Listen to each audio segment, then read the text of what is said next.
bom dia, boa tarde, boa noite. Sejam muito bem-vindos ao podcast Envelhecendo e Agora. Nesse podcast, a gente vai te mostrar que a vida pode ficar ainda mais interessante com o passar do tempo. Eu sou Helena Leon e sou host desse podcast. Olá pessoal, meu nome é Vinícius Miola, eu sou médico geriatra lá dos canais do Instagram e do YouTube Geriatria com Miola, e hoje a gente está aqui de novo com as nossas convidadas especiais desse mês da mulher, a doutora Isabela Figura, ginecologista e obstetra, pós-graduada em sexologia, e a doutora Natácia Prade, também ginecologista e obstetra e pós-graduada em ginecologia endocrinológica. E hoje, a gente já fez um episódio sobre menopausa, que foi o primeiro desse mês, e hoje a gente vai falar sobre a sexualidade na mulher, tema muito complexo, então que a gente vai tentar desvendar um pouco hoje, sejam muito bem-vindas, meninas, de novo aí, e então, para começar, como é que a gente poderia introduzir esse assunto da sexualidade das mulheres? Como é que vai mudando a sexualidade das mulheres ao longo da vida? E talvez a gente pode começar falando das mais idosas, ou vamos começar falando das mais novas? Acho que a gente deixa a escolha delas. Como é que vocês querem ir na cronologia aí? De trás para frente ou de frente para trás? Vocês escolhem. Eu acho que dá para começar falando que a sexualidade da mulher, ela vai mudando ao longo da vida, como ela também veio mudando ao longo da história. Eu acho que hoje a gente interpreta a sexualidade feminina muito diferente do que a gente interpretava talvez há 10 anos atrás. Porque a sexualidade feminina nunca foi um assunto que foi colocado em pauta, que foi colocado em importância. As mulheres nunca valorizaram muito isso. Acho que a sociedade também nunca valorizou muito como sendo um assunto importante para ser debatido ou para ser colocado em pauta. Então, cada vez mais a gente tem falado bastante sobre isso e também falado sobre a sexualidade, principalmente da mulher na menopausa, Que antes acho que era colocado num buraco, tapado aquele buraco, fingindo como se não tivesse existido, colocado uma caixa preta. E hoje em dia a gente tem visto que sim, a mulher pode ser sexualmente ativa na menopausa, não só pode, como também deve, Acho que isso é uma coisa bem interessante, Eu vou falar do meu ponto de vista geriátrico, Mas a sexualidade chega a ser um tabu, ainda é um tabu na faixa etária idosa, tanto dos pacientes se abrirem muitas vezes, conversarem com a gente, quanto às vezes até dos médicos abordarem, acharem que um casal de 75, 80 anos, eventualmente, não tem relação sexual, não vai ter. Óbvio, tem alguns que não têm, mas tem muitos que têm, e talvez muitos não têm, porque talvez não tiveram o estímulo necessário durante outros períodos da vida, para se manter ativo sexualmente. A gente sabe que isso não só traz qualidade de vida, traz qualidade de vida para o casal, tanto para o homem quanto para a mulher, mas é algo importante, Então, acho que essa questão da menopausa talvez seja muito legal da gente começar por aí, porque vai muito ao encontro do nosso podcast anterior, em que a gente falou das alterações da menopausa, E que muitas dessas alterações realmente vão trazer complicações, para a mulher, tanto na libido quanto na atrofia vaginal, E isso tudo vai interferir na sexualidade dela, Então, o que vocês podem comentar sobre isso? Olha, gente, para mim foi um divisor de águas quando eu vi um vídeo da Cláudia Raia. Não sei se você já viu esse vídeo, Isa. Que ela fala sobre a menopausa. Ela é uma entusiasta da terapia de reposição hormonal, da sexualidade. E aí ela começa o vídeo falando que hoje ela sabe o que ela quer, ela sabe o que ela não quer, ela é muito bem resolvida, ela tem a maturidade que ela não... Hoje ela não trocaria a maturidade que ela tem hoje aos 56, 57, que ela tá agora, pelos de 30, então ela faz muitos vídeos legais, assim, e aquilo me bateu diferente, porque ela falou que ela chegou pro ginecologista dela e foi falando sobre sexualidade, sobre como ela se sentia, tudo que ela queria ainda na vida, e ele disse, olha, Cláudia, eu vou ter que voltar a estudar, porque na minha formação ginecológica, a gente ficava, restrito. E eu acho que, não sei se você pegou um pouco disso, Isa, a gente ficava restrito, tem alguma queixa, tem algum corrimento, e o preventivo, coletou quando? E às vezes a gente ficava com medo de perguntar, medo não, mas ficava com medo, se ela falar de sexualidade, mas eu não tenho vontade de ter relação, mas eu não tenho libido. E eu acho que a Isa acertou o pé aí na sua subespecialidade, porque é uma coisa que a maioria dos ginecologistas às vezes não pergunta porque não sabe tratar. Sim. Sabe? Acho que a nossa formação é muito falha desse ponto de vista de sexualidade. Mas eu acho que isso vem de encontro com a nossa história social. Não era importante para a sociedade a sexualidade feminina. Logo, isso não foi abordado nas residências, nem mesmo na faculdade. Você estudou alguma coisa na faculdade sobre Absolutamente sexualidade? nada. Tu estudou? Não, então assim, é uma deficiência nossa como profissionais, né? E só que tem pessoas vindo a público falar sobre isso. A Cláudia Raia é uma delas, tem outras pessoas também que falam sobre isso. Só que é um desafio, né? Porque o que acontece? A mulher está na menopausa. O homem, não sei se vocês sabem, mas o homem não tem andropausa. Alguns têm, outros não vão ter. Então, o homem ele vai estar ali ativo. O homem tem o advento do Viagra, isso mudou a história da sexualidade masculina. Mas daí surgiu o Viagra para o homem e para a mulher surgiu o quê? Como é que a mulher vai manter relação com aquele homem que está ativo, que tomou a medicação, mas a mulher está na menopausa, está com a vagina seca. E como é que a gente trata essa mulher? Então, é um desafio. Eu acho que já é um desafio para a mulher, primeiro, se abrir para dizer que está com dificuldade, que não consegue corresponder às expectativas do marido. Então, o primeiro passo já é a gente dar um espaço de fala para ela poder falar sobre isso. Né? Então, a gente tem que dar um espaço para a mulher falar, um espaço seguro para que ela consiga se abrir. E daí, depois que ela fala, a gente tentar buscar alternativas para tentar resolver essa situação. Porque eu acho que, assim, muitas mulheres querem. E, às vezes, as que não querem, elas acham porque não querem porque acham que não podem, que não é possível ela ter uma vida sexual ativa. Mas, a partir do momento que a gente encoraja e diz que é possível, talvez isso faça aquela mulher de 60 anos florescer e mudar a história da terceira idade, né? Sei lá, da vida idosa dela, né? Eu acho que a grande mensagem que a gente quase sempre, em todos, tanto lá no Instagram quanto aqui, que a gente tenta passar é que muitas coisas que se acreditavam ser normais do processo de envelhecimento, na realidade, não é que são normais, né? Elas acontecem, mas elas podem ser encaradas de outra forma, né? Elas podem ser melhoradas, né? Podem ser melhoradas, né? Podem ser tratadas, então, e necessariamente, né, essas alterações que levam muitas vezes com que essas mulheres percam, não é percam a sua sexualidade, mas tenham maior dificuldade com isso, achem que o sexo é um impeditivo ou que é uma barreira, né? A gente tem que mostrar para elas que não, que tem tratamento, que tem opção e que elas realmente podem continuar sexualmente ativas, né, na idade idosa ali, especialmente dos 55 para frente ali, mais 60, que é o idoso oficial no Brasil,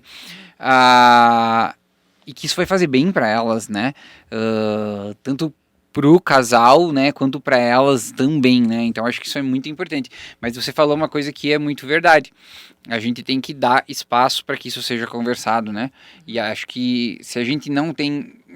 É triste dizer que talvez a gente não tenha espaço nas nossas consultas para falar disso, né, muitas vezes, né, a consulta médica, ela é um local em que muitas vezes de cartas marcadas, né, você já tem tudo que você vai meio que perguntar e tudo mais, e às vezes não tem sexualidade incluído nisso. Eu sempre peço nas minhas consultas, eu faço essa pergunta de rotina, e é aquela coisa que eu sempre digo até para os alunos, né, se você não tiver um espaço na tua consulta para falar de atividade física, de falar de dieta, o teu paciente não vai ter modificação no estilo de vida, e sexualidade é a mesma coisa. Sim. Se você não tiver um espaço da tua consulta para falar sobre isso, orientar, conversar com o paciente, né, você não vai ter uma mudança de hábito, ela não vai, muitas vezes, na maioria das vezes não vai vir dela, né, então a gente como médico tem que ter uma meia-culpa e ser proativo nesse sentido, né. Mas lembrando, né, que como esse podcast aqui não é só voltado para o pessoal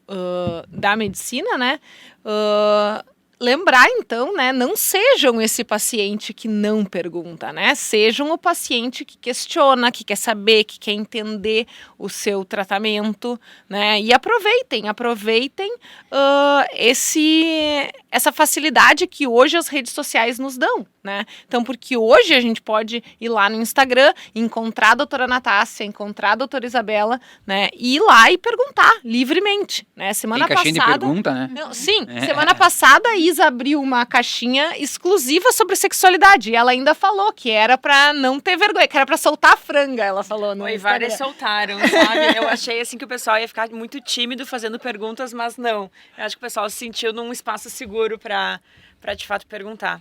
E uma coisa que eu comento, acho que isso é importante e é uma coisa que mudou na nossa geração e deve mudar cada vez mais, e eu acredito que a gente tem que incentivar as pessoas a ter essa mudança, que é o paciente bem informado, né? A gente não está mais na geração em que o paciente chega cego para a consulta, vai ouvir qualquer besteira que você falar e vai sair dali e não vai buscar informação. Então a gente está na era do paciente bem informado e é melhor que seja assim, né? Porque isso facilita a nossa vida também. E a gente quer melhorar a qualidade de vida dele. Quanto mais bem informado ele tiver, melhor, né? Então, que ele busque o conhecimento, seja na internet, né? Hoje a gente tem conhecimento muito disperso na internet, então é legal, né? Então incentivar as pessoas que estão nos escutando a fazer essa busca e levar essas queixas pro médico, acho que é muito importante. A gente tem uma história bem legal que aconteceu no consultório do Vinícius até com relação a isso, a paciente bem informado. É claro, não era sobre sexualidade, né? Mas só fazendo um parêntese aqui dentro, uma vez chegou uma filha de uma paciente para ele com um caderninho.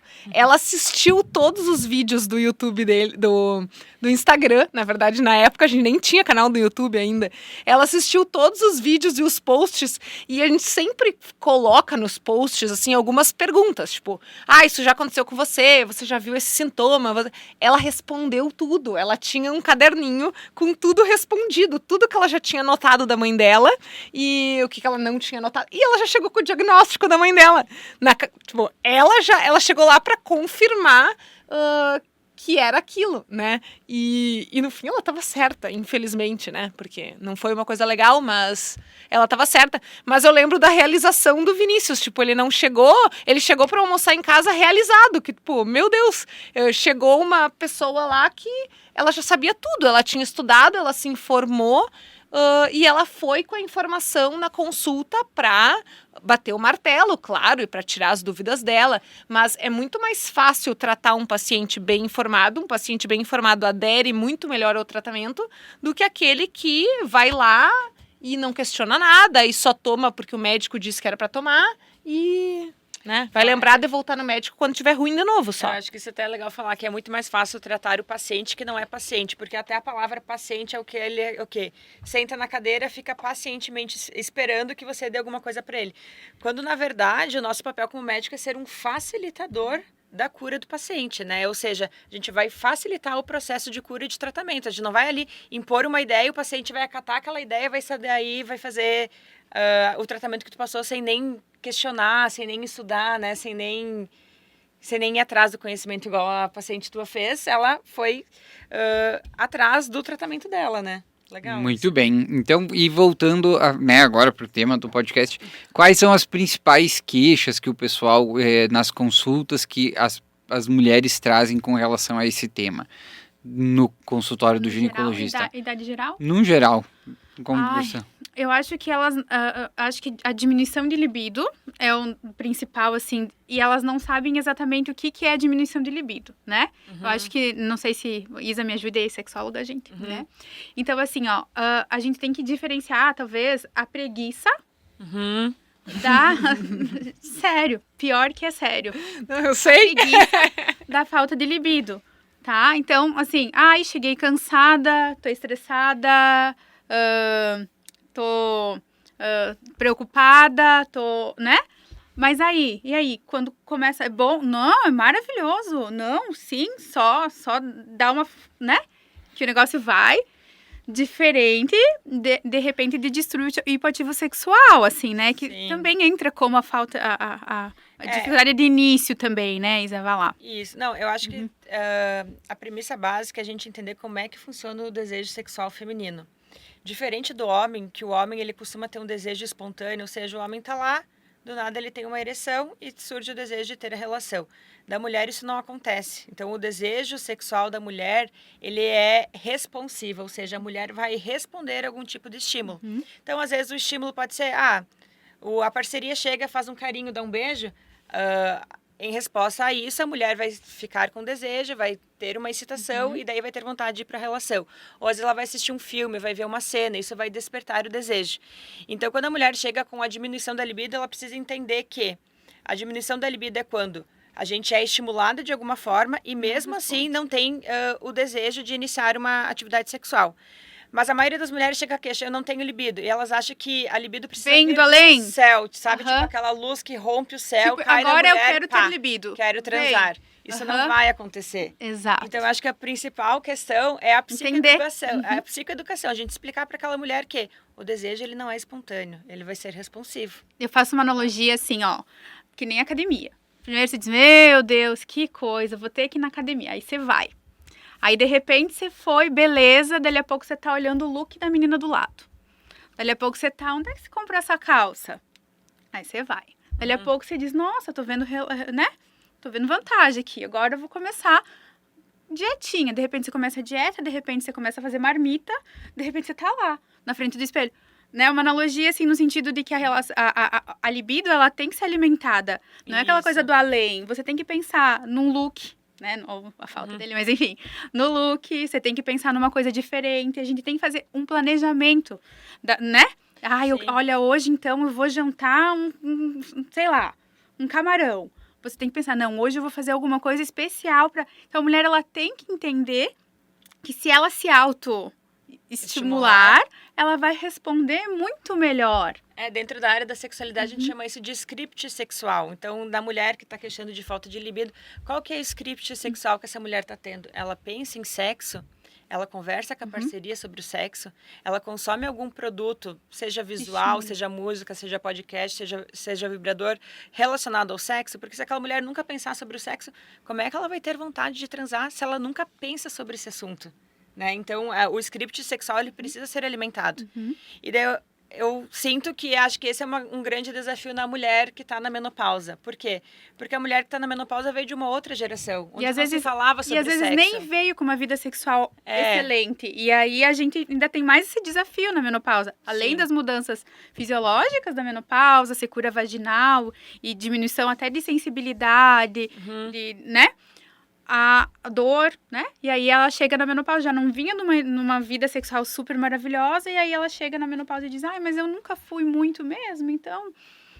Mas não quer dizer que a gente não possa mudar, né? E Exato. resgatar a sexualidade dessa mulher, ou fazer a sexualidade nascer mesmo que na vigência da menopausa.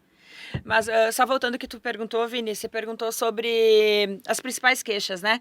Eu acho que pensando na mulher, no climatério, na menopausa, acho que a principal queixa seria a falta de libido. E acho que a segunda é a questão da dor genitopélvica, então a dor para ter relação. Eu acho que isso impossibilita muito a mulher, que mesmo naquela que tem uma libido preservada, que quer ter a relação, a dor é um grande impeditivo. Por quê? Porque a mucosa está muito ressecada.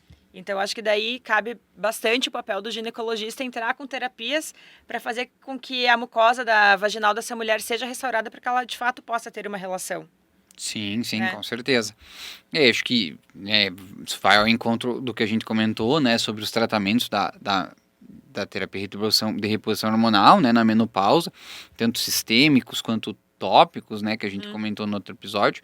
E aí, claro que a gente vai estimular, mas eu achei muito interessante isso que a Natácia falou, que meio que combinou com o que você tinha falado no começo, que é essa questão de pouco se debater sexualidade, principalmente antigamente, né, e acho que isso é uma coisa que tem a ver, né, com esses casais que hoje estão chegando aí na idade dos 50 a mais, 60 a mais, né, e que às vezes realmente já vinham perdendo, de certa forma, né, não sei se perdendo, mas, né, tendo uma vida sexual às vezes não tão ativas, às vezes já por processos desencadeados pelo envelhecimento, mas que não tinham o conhecimento de que isso poderia ser melhorado e que é uma coisa que acontece, mas que pode ser tratado, e aí chegam já ruins, né, nessa faixa etária, né, e aí é mais difícil de resgatar, né, Sim. porque tem que fazer todo um convencimento de que não, que agora daqui para frente vai ser diferente, mas às vezes ela já vinha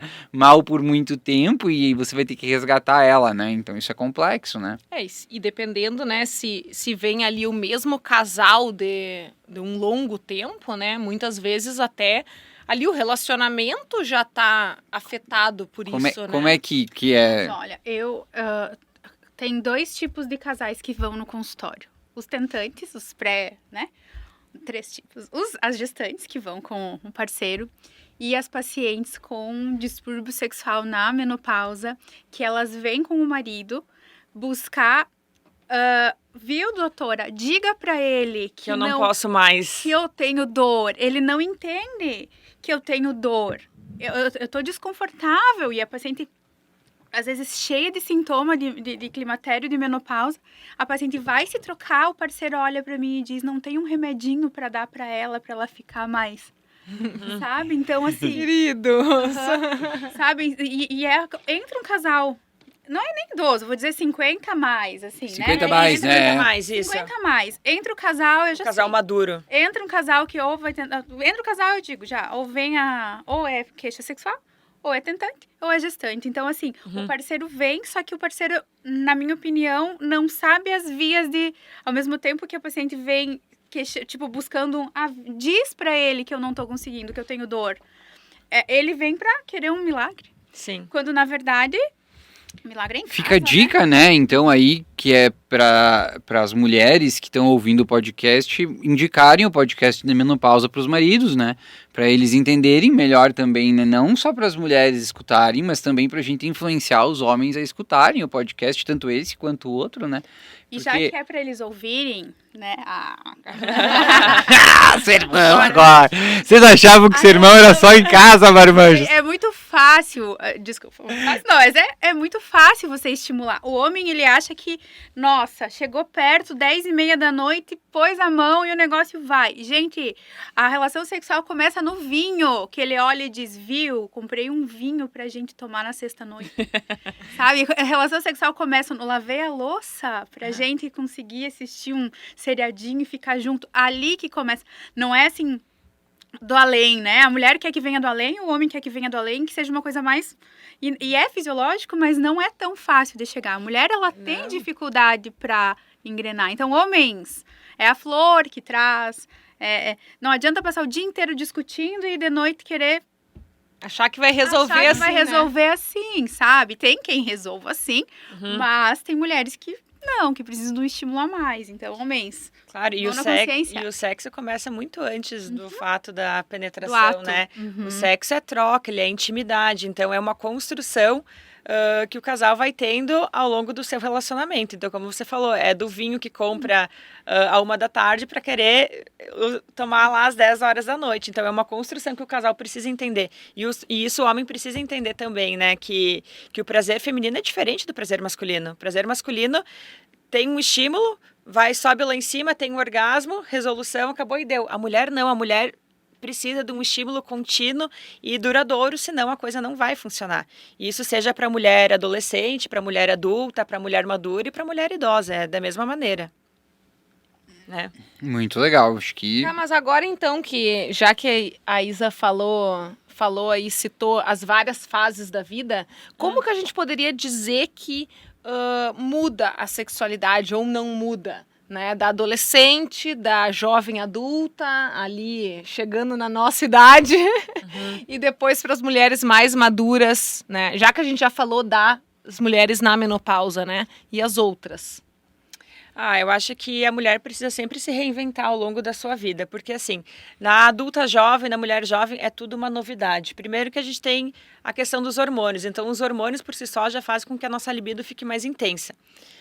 Tirando a questão dos hormônios, tem a questão da novidade, tudo é novo, então o desconhecido faz com que a libido fique mais apimentada. Então o desafio da mulher mais madura é que o desconhecido não vai mais existir. O hormônio já vai estar mais embaixo. Então, ela precisa entender que a sexualidade dela vai ser diferente. Então, o primeiro passo é ela entender, vai ser diferente. Não adianta ela ter a expectativa de que vai ser igual. E dentro desse diferente, ela tem que tentar criar estratégias para que mantenha a situação viva, né? A situação ativa. Mas no consultório, assim, eu tô pegando, né? Tô atendendo tanta menina novinha com um problema relacionado à sexualidade, à libido, porque assim, a gente pega meninas às vezes de 20 anos que trabalham o dia inteiro, estuda à noite, estresse, boleto, coisa que a gente espera nas 30 e fumacinha, dali a pouco nos 30 e pouquinho vem filho, muda toda a logística do casal. Então, assim, eu acho que vai ficando mais tranquilo ali com uns 40 e poucos, aí a gente já tem uma rasteira da parte hormonal aí, 45, 50 aí por causa da menopausa, e se a gente deixar a peteca cair, Nos 20, nos 30, nos 40, a gente tem que se reinventar, como a Isa falou, mas são problemas distintos, mas que causam o mesmo problema. E a gente pega a menina, eu tenho menina de 20 que tem jornada tripla, a menina tá acabada. E sexo é energia, né? Então, tipo assim, se a energia daquela mulher vai estar voltada para o trabalho, que energia que vai sobrar para ela ter vontade de se relacionar, de ter uma relação de troca com alguém? Ou, por exemplo, na puérpera, a energia toda dela está vinculada com o bebê, ela está naquele momento de simbiose com o bebê. Não vai ter tanta energia para destinar para a relação sexual. Então, eu acho que isso é importante da gente entender que sexo... Respeitar a fase também, né? Sexo é energia, então a gente precisa aceitar que às vezes a energia vai estar em outro lugar e quando a gente vê que a energia está lá em outro lugar, vamos tentar voltar para a energia aqui pro vínculo sexual. Então, acho que é uma busca constante e ativa. Nem sempre ela vai ser natural. Às vezes vai depender da gente ir atrás e tentar buscar isso, né? Isso é interessante porque você já tem também estudos em homens e mesmo mostrando que mesmo os homens nessa faixa etária, que hoje tem uma rotina diferente de antigamente, né? Às vezes mais trabalho, mais desgastante, né? Aquela correria, hábitos de vida às vezes ruins, né? Dorme mal, come mal, toma estimulante para trabalhar, e você já percebe que esses pacientes parece que eles têm uma testosterona menor do que os demais, né? E aí você tem um comprometimento também da libido dos homens, né, nessa faixa etária por causa do estilo de vida, né? Então isso também, você vê que quando a gente fala de medicina do estilo de vida, né, que agora tem isso também, mas que nada mais é do que falar sobre hábitos saudáveis, né? Isso tem a ver também com sexualidade, né? Claro. Você tá bem consigo mesmo, não só do ponto de vista estético, mas, né, de atividade física, dieta, tudo aquilo que a gente sempre fala, né, dormindo bem, no seu emprego, tudo bem, as coisas correndo bem, elas afetam e muito a sua sexualidade e a forma como você vai lidar com isso, tanto no homem como na mulher também, né? Claro. Eu acho que tem muito a ver as questões biológicas da vida da pessoa como um todo, que isso vai influenciar na sexualidade. Então, por exemplo, a pessoa não está indo bem no trabalho, ela não vai ter tanta autoestima para tentar querer se vincular numa relação sexual, né? Ou a paciente, seja homem ou mulher, está um pouquinho acima do peso, se olha no espelho e não gosta daquilo que vê, como é que ela vai se sentir um ser desejado pelo outro se nem mesmo a pessoa se deseja? Né? Então, eu acho que esses fatores biológicos do contexto de vida da pessoa muito está ligado com essa questão da sexualidade. Então, a gente não pode deixar isso de lado, achar que sexualidade é só hormônio, né? É só testosterona baixa, é só a falta do estrógeno. Não, tem muito a ver com esse contexto social que a pessoa está inserida. Exatamente. Acho que isso faz todo sentido. E aí, entrando um pouco agora nessa relação do casal, assim, como que vocês acham que muitas vezes a troca do casal, ou às vezes a dificuldade desse diálogo atrapalha na sexualidade da mulher, ou o quanto que o homem precisa ajudar, que vocês já falaram dessa questão, né, mas como que isso acontece, assim, no dia a dia? Como que... Eu acho, sim, que a gente vê no dia a dia de consultório que tem muito relacionamento ruim e que a pessoa quer um milagre, né? Tipo, quer um comprimido mágico. Um comprimido mágico, assim, sabe? Eu me marcou, assim, teve uma senhora que veio por causa da parte sexual e muito bem querida, resolvida, assim, e ela disse que ele abriu uma cerveja na sexta-feira à noite, tomava o seu banho, abriu uma cerveja, passava uma loção e era o dia dele. Ela dizia, meu Deus, doutora, eu preciso sair disso, eu não consigo, sabe? Então, assim, e eu acho que tá mudando. Se a gente fosse ver, sei lá, 20 anos atrás... Mesmo se existisse internet, esse podcast talvez não existisse, porque sexualidade era uma coisa que a gente não discutia. E hoje a mulher, até da terceira idade, ela chega. Olha, o que é orgasmo? Esses dias eu respondi para uma paciente o que é orgasmo. E aí eu conversando com ela, viúva e tal, e eu conversando com ela, disse, que nunca teve. Aí eu conversei para saber como é que era a relação. Era aquela coisa impositiva. No interior, que tinha que dar prazer pro marido, e agora ela tava, né, viúva, ela queria se redescobrir. Então, isso tá acontecendo, não sei se você tá vendo muito. Que a mulher tá buscando, tá? O que eu posso fazer para ter prazer? Tanto que a gente diz agora que a gente está vivendo a terceira revolução sexual. A primeira revolução sexual foi marcada com o advento do anticoncepcional, ou seja, as mulheres não precisavam mais transar somente para procriar, elas poderiam transar por outros motivos. Evitar a gestação. Evitar a gestação, é. A liberdade. A segunda revolução sexual veio por conta do Viagra. Então surgiu o Viagra, resolveu o grande problema de ereção dos homens. E agora a terceira revolução sexual está pautada no prazer feminino. Nunca se deu prioridade ao prazer feminino. A mulher nunca tinha o direito de sentir o prazer. Então a terceira revolução sexual que começou a acontecer mais ou menos agora, a partir da pandemia. O que aconteceu? Na pandemia as pessoas ficaram enclausuradas, trancadas. Não poderiam mais se vincular uma com as outras, não poderiam mais se encontrar. Então veio à tona, deu um boom assim nos sexy toys, nos brinquedinhos sexuais. E os brinquedinhos sexuais mudaram um pouquinho. Não sei se vocês lembram, talvez há 5, 10 anos atrás, se vocês iam no sex shop, que tipo de brinquedinho que tinha? Não sei. Só Não frequentava. o formato de pênis, né? Exato, e um formato de pênis assim ou assim? Tipo assim, a mulher olhava aquilo e já se assustava. Uma jamba, né? Na menopausa, já cheia dos... Exato. Era uma jamba. Agora, se vocês forem numa... Imagina que se ela já estivesse na menopausa, já com dificuldade, chegava lá no nem só na menopausa, às Viu vezes... na vida, né? Minha mãe Não, e às vezes até a mulher jovem, entendeu? Então, Ela olhava e dizia, nem existe isso eu aí. acho que até... Exato. Não, e agora mudou o estilo dos brinquedinhos. Então, tipo, hoje em dia, o brinquedo não é mais aquele falocêntrico, aquele... Sim, tem os bullets. Que Muito cabem pequenininho, com Tem- controle remoto. Isso. Que... Então, assim, a terceira revolução sexual está muito pautada no prazer feminino. E o prazer feminino agora, a gente está falando cada vez mais que o que dá prazer para a mulher? Pode ser o estímulo do clitóris. Há 10 anos atrás, o que o homem achava? Que era a penetração. Então, hoje em dia, a gente precisa alertar homens, prazer feminino não vem só da penetração. A penetração, tem mulher que, Não na, tem, maioria, até na maioria nem das tem, vezes, é. nem vai ter o orgasmo com a penetração, sabe? Então, a gente está falando muito mais sobre o prazer feminino, da onde que vem, onde é que vem, existe ponto G, não existe. Então, acho que tá legal esse tipo de conversa pra gente... Então aprendam onde fica o clitóris, né? Editora, coloca uma imagem aqui, vamos apontar. Coloca o clitóris para os homens saberem onde é que é, porque muitos nem sabem, às vezes nem as mulheres sabem, né? Sim. Então, até, não sei você, mas eu atendo muita paciente no consultório que chega, doutora, eu tenho um problema porque eu não tenho prazer nem orgasmo com a penetração. Aí eu tenho que explicar, minha querida, a maioria das mulheres não tem orgasmo com a penetração, são poucas que vão ter, né? Não sei se você vê isso no consultório. Então, aí acho que vai uma psicoeducação básica, pegar uma vulvinha e explicar, aqui é a vagina, aqui é o clitóris, aqui é os grandes e os pequenos lábios, e explicar para a mulher que às vezes as zonas erógenas não vai ser exatamente dentro da vagina, tem outras zonas erógenas do corpo. E daí isso eu acho que é até legal falar, por exemplo, da mulher da menopausa que tem bastante dificuldade de ter relação com penetração. Sexo não é só penetração. Às vezes o sexo ele é a troca de intimidade. Então isso é legal explicar para o casal maduro, é o casal 50, 60 a mais, que eles podem se vincular, ter relação sexual, não necessariamente somente com a penetração.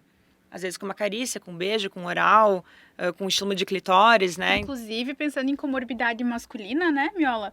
Que às vezes nem tem ereção. E aí, às vezes, o cara se fecha e a mulher... Eu tenho pacientes, assim, que são pra frentex, marido com cirurgia de próstata, sem ter ereção. Tem pacientes aí com comorbidades aí, diabetes, e que não conseguem ter ereção. E aí, a paciente, às vezes, agora que ela queria se descobrir, e aí, às vezes, o marido parte de masculinidade fica afetada e acaba nem carícia, nem nada, nenhum estímulo. Sim. Então, tem que pensar também no casal, né?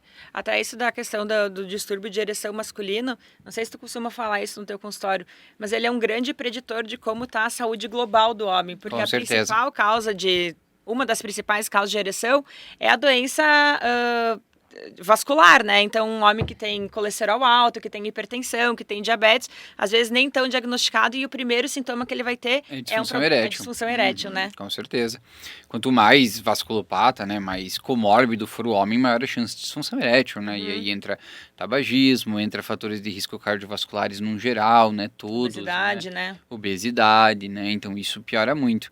Mas eu acho que isso é muito legal, né? Como a ideia aqui é a gente falar para esse público no geral, eu vejo que na minha faixa etária, posso estar enganado, né? Talvez o meu vínculo de amizades seja um vínculo diferente, mas eu vejo que existe um público masculino mais preocupado com agradar a mulher, né? Com dar prazer, com ter troca, né? Mas acho que vai muito da nossa faixa etária, Exato, né? na nossa faixa etária, exatamente o que eu tô comentando, né?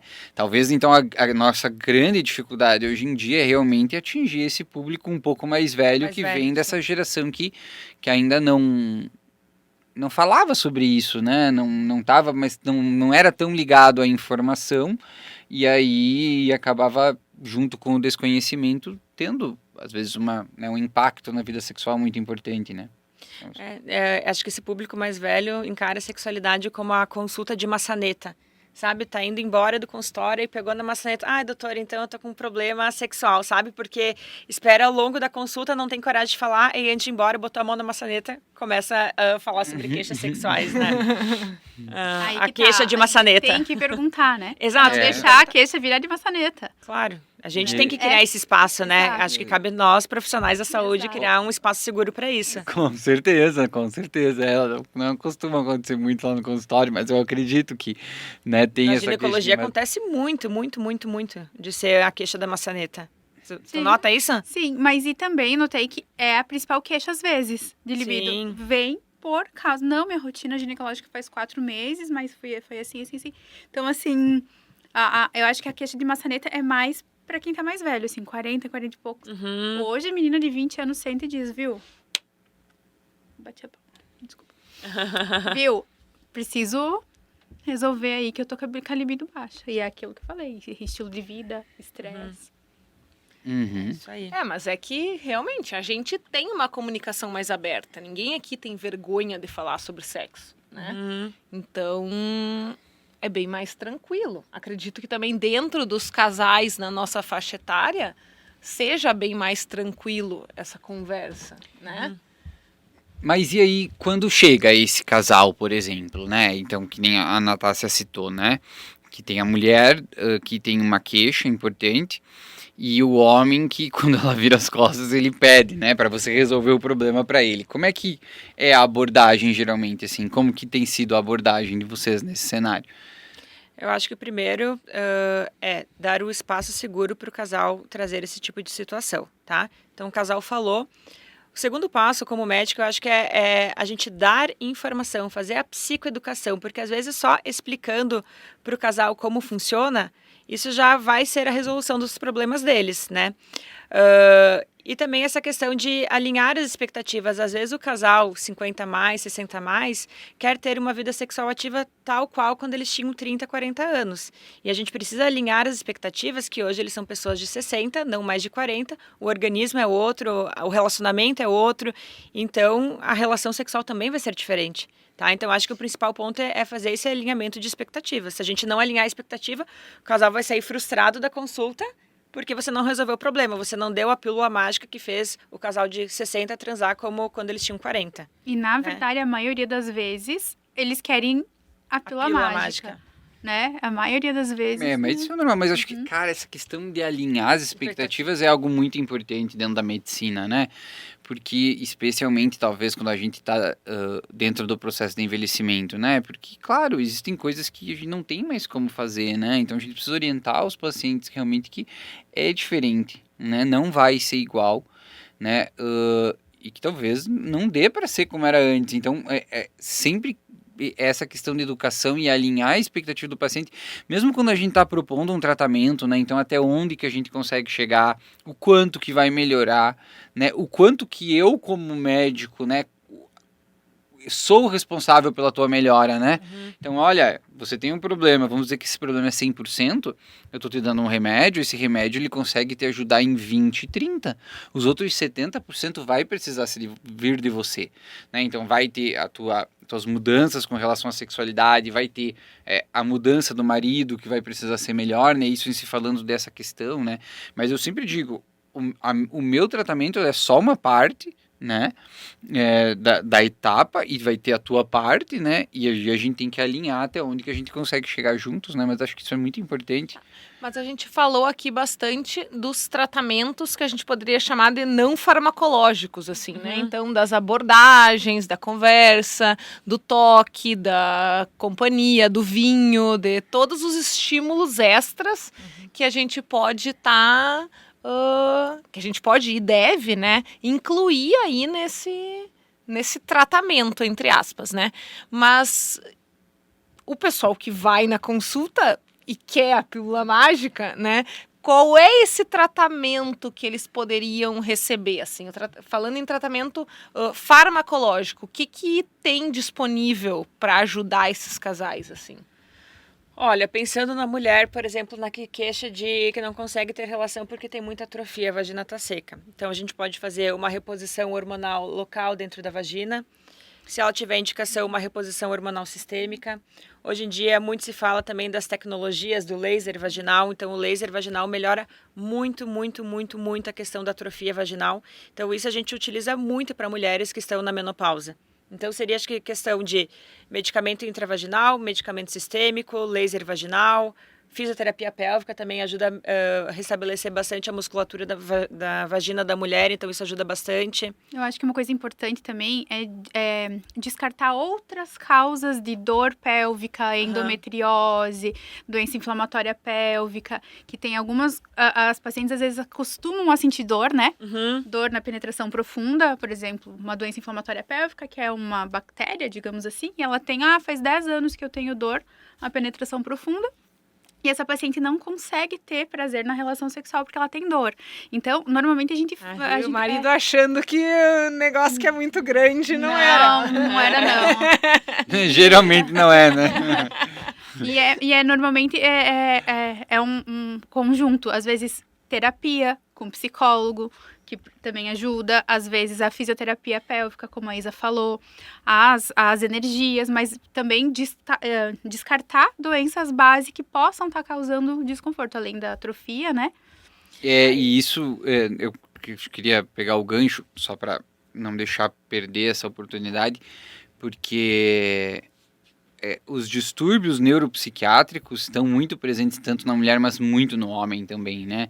Então, às vezes, a gente vê pacientes que têm quadros de disfunção erétil e você olha, investiga, não acha, mas tem distúrbio, né? É depressão, é ansiedade, né? Precisa tratar, psicoterapia, às vezes psicoterapia em casal, né? Sim. Então isso é um pilar importante também, né? Do acompanhamento da sexualidade do casal, da mulher, mas do homem também bastante. Na verdade, a maioria dos distúrbios sexuais, grande parte, são psicogênicos, né? Então, são de cunho psicológico.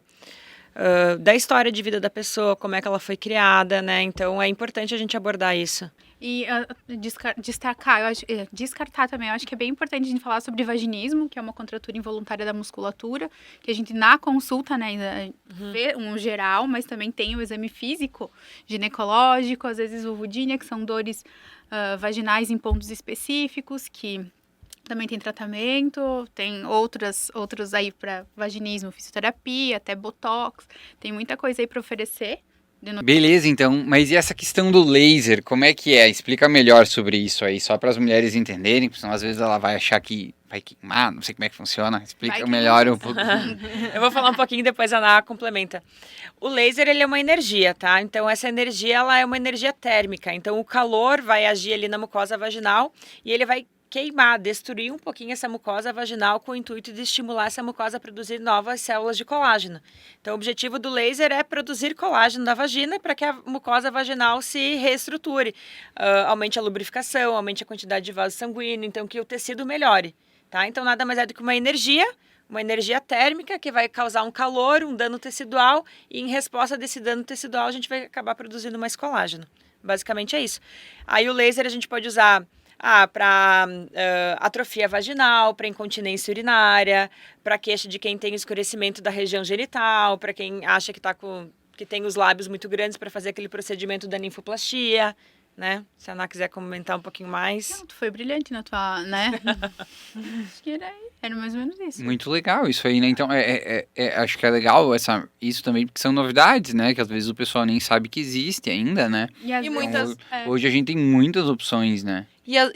Tem muita mulher que pode se sentir, às vezes, até insegura, que isso atrapalha a sua vida sexual, né? Porque, não tá se sentindo bem lá com o tamanho dos lábios, ou porque tá escuro, ou porque Ah, isso Não, é bem comum, e te né? digo mais, Helena, às vezes a mulher, até na hora da penetração, ela tem que afastar ou até machuca, né? No quente do momento, assim, ela não consegue afastar, até o lábio pode entrar junto com o pênis e machuca, realmente. O pequeno Então, lábio, né? o pequeno lábio É. pode entrar e machucar. Então, ou às vezes a paciente tem que afastar antes da penetração. Então, pequeno lábio. não necessariamente Não é só para fim estético. Não.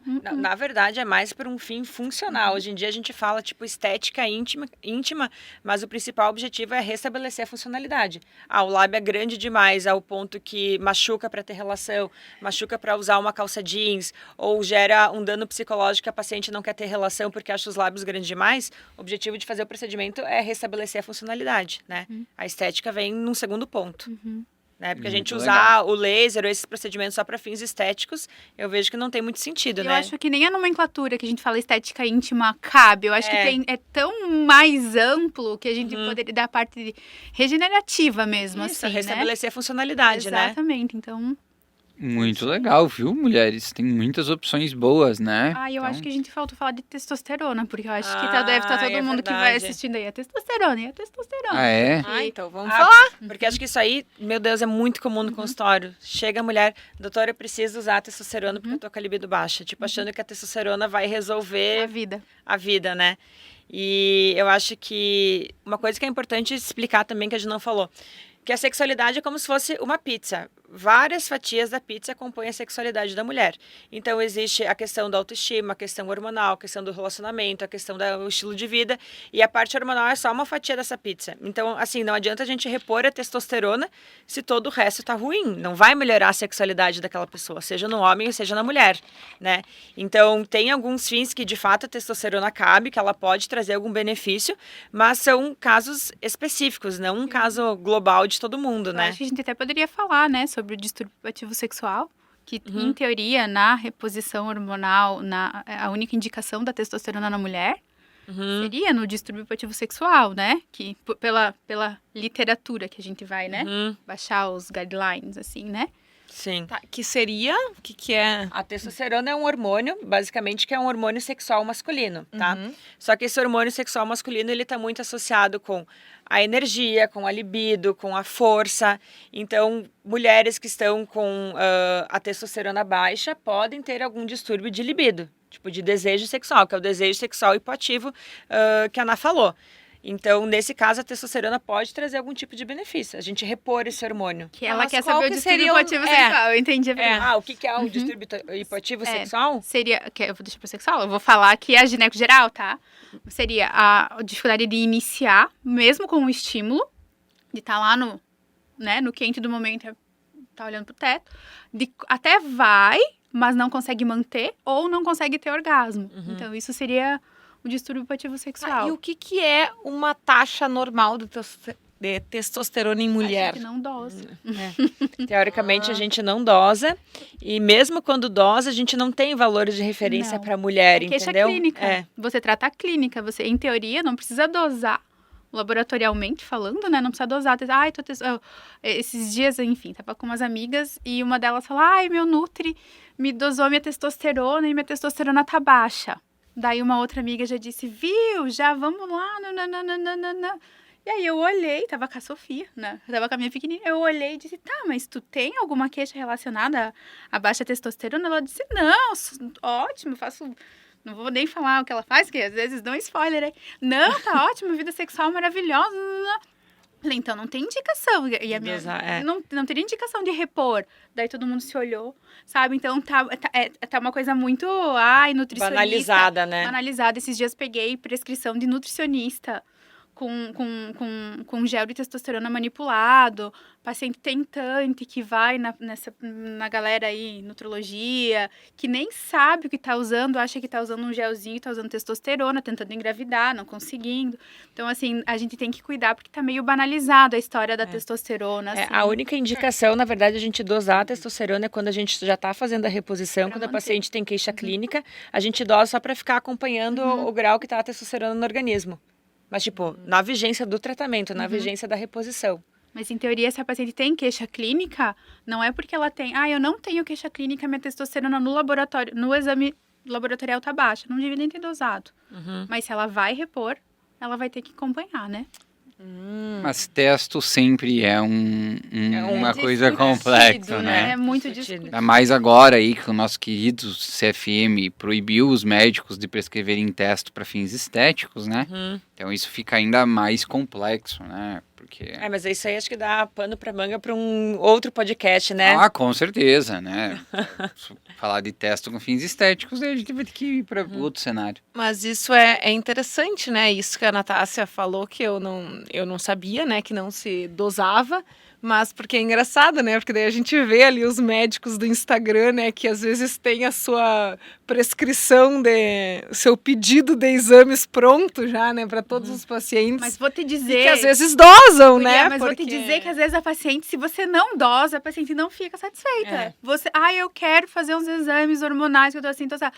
Às vezes tu vai pegar um exame meu ali, dosando testosterona. Você diz, Natácia foi... Exato, às vezes eu Você- doso, mas é porque parece que você...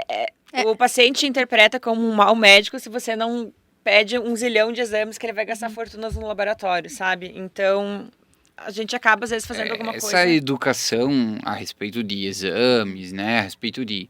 Tu fala bastante sobre isso, né, de Vini? pílula mágica é muito mais difícil que o resto da educação médica, né? As pessoas perceberem que o exame ele pode sim fazer mal, ele pode gerar uma iatrogenia, né? Ele pode gerar uma próxima intervenção que não era necessária e essa próxima intervenção pode gerar um dano, né? Que nunca deveria ter acontecido porque o primeiro exame foi solicitado errado. Até ele entender essa cascata é muito E difícil, aí né? a gente tem o Instagram, que antes eu falei, tem Ah, muita informação estimula. boa. Meu Deus, mas é terra de ninguém. Se eu quiser pegar a minha câmera, falar um monte lá e aí às vezes tem essa parte do Instagram, né? Nossa, eu ouvi no Instagram e você não tá fazendo? Uhum. Você E tá você desatualizada. Você tá desatualizada. O teu Instagram, tu não tá Mas postando. todo dia, toda vez assim que a gente posta alguma coisa, volta e meia nos mandam certos estudos, entre aspas, né? Porque o estudo tal fala isso, o estudo tal. Daí muitas vezes o Vinícius, né, tem que desmentir os estudos, né? Que na verdade não são estudos sérios e que não seguem as premissas questão básicas, né? Da informação é algo complexo, né? Mas enfim, também é assunto para outro podcast. Isso. Vamos nos encaminhando para o final, então, né? Esse mês da mulher, tivemos 2 podcasts aqui com as nossas ginecos muito legais, acho que o nosso público vai gostar muito. Então agora, meninas, né, de novo, deixem aí seus recados finais sobre sexualidade, sobre mulher, sobre Para o dar que uma vocês ideia para quiserem. vocês aí nos recados finais, vocês podiam aí dar um conselho então para as mulheres que desejam explorar melhor aí a sua sexualidade. O que vocês deixem aí uma mensagem para elas? Eu acho, posso começar? Claro. Que eu acho que primeiro a mulher tem que se conhecer pra saber o que ela gosta, o que ela não gosta, assim como a Isa falou que a gente é, né?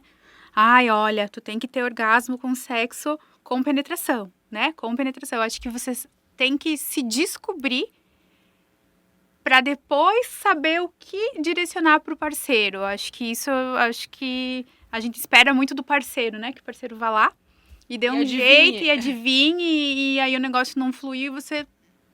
Tá, mas eu acho que a gente tem que se conhecer, o autoconhecimento, fazer as coisas sozinha. Às vezes, né, antes de sair fazendo em dupla, acho que seria um bom conselho. Bem legal. E acho que o que eu teria para dizer é que o prazer não é um egoísmo da pessoa. Então, acho que a pessoa, sim, ela deve priorizar o seu prazer, ela deve ir em busca do seu prazer. Então, mulheres, o seu prazer não é um egoísmo de vocês. Vão em busca, questionem, se descubram. E o sexo, sobretudo, é sobre troca com o outro. Mas acho que sexo também é troca da gente com a gente mesmo, sabe? Então, conhecer a nossa intimidade, o autoconhecimento. Então, eu acho que isso é muito importante, né? Não é imoral, não é ilegal Não, e não engorda. Então, Só se engravidar. daí já vai no gineco, já faz um planejamento familiar, já vê o que dá pra usar ali. É isso aí. Então, esse é meu recado. Mulheres Muito vão bom. em busca do prazer de Muito vocês, legal. né? Muito Show de obrigada, bola, gurias. muito obrigado, gurias. Então, vocês podem seguir as gurias no @natprade. E como é que é o teu, Isabela? O meu é doutorisabelafigura.gineco. Muito bem. Vocês nos encontram lá no YouTube, no Instagram Geriatria com Miola. Obrigado, né? Continuem nos seguindo, se inscrevam nos nossos canais em todas as plataformas e até a próxima. Tchau, tchau. Até mais.